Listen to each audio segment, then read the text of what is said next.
this is Koiro with a new video for you. And this time I'm filming down in my downtown bunker. That actually is a room in an old bomb shelter, and here I have the most of my computers and other vintage stuff stored. And I'm planning to do a series of videos filmed on this location throughout the winter time. The items that needs extensive repair I will take home and do down in my shed or one of my other workplaces. So this is mostly unpacking, first test, diagnosis, and a run through of some of the machines I have. And I also have some machines and other stuff that is in a rather tragic condition, like this one here, that actually is a typewriter from the Swedish firm Facit, and this is was in really bad condition when I asked the person who owned it to ship it to me. But this is another example of real poor shipping. I have not touched this in any way, but we can see here the plastic pieces. That actually was the only two pieces that's salvageable, because the rest is almost like powder in here. And almost every part of this is broken. And this is due, it has been packed in a good shipping container. This container should be adequate enough, but it was packed only with foam on top. Nothing underneath to soften some of the blows that the package get in mail. And as you can see, some of the damage here is it's falling apart as we touch it. That's the state this is in, and it was not in a good condition. Anyway, I will do some close-up filming of this. This was just to show you what happens to this stuff in the mail. It's really tragic. But this one was anyway destined for the dump. So whatever happens to this, I do have two more of these about same model typewriters, so I may be able to fix one of them. I have to give you some background information of this typewriter, and as you can see, it's a Facit 9410, and it was also sold as the Ericsson 9410.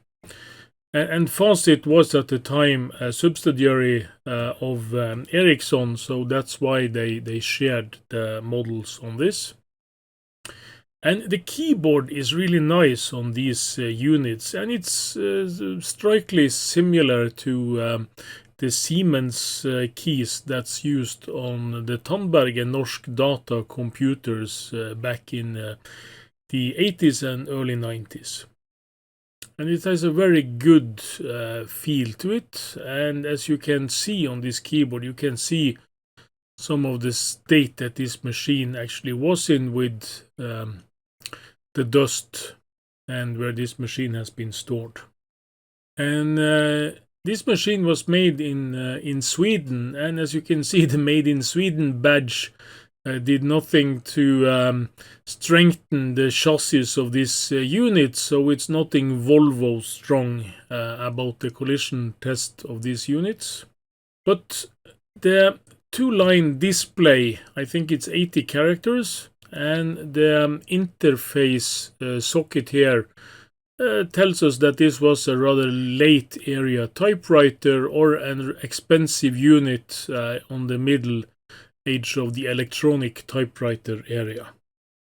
And the date of the printer ribbon suggests that this machine was used in 1989, but the website typewriterdatabase.com tells us that this unit was launched in 1986, and it probably was sold some years. This model was replaced by a 9411 that was slightly faster some years later.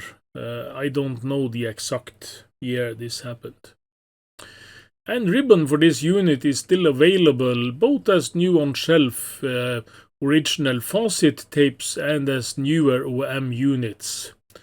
And these dry ink cartridges, they age well as they don't tend to dry out as wet ink ribbons do. Yeah. So here you can see the tragic condition of this typewriter. And this is a rather late area typewriter. It has a display. I think this is 2 lines by 80 characters. It also has a possibility here for interface card to use this as a printer or some other stuff. I'm not really sure. And as I said, I do have 2 more of these printers. And the mechanism for this is what's called a daisy wheel. So that means the letters are printed out on this spinning wheel here, and this hammer just punch the letter onto the paper through the printer ribbon.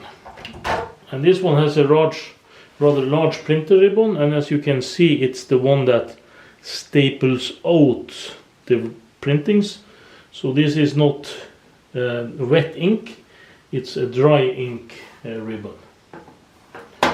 And this has been standing in a not too clean environment.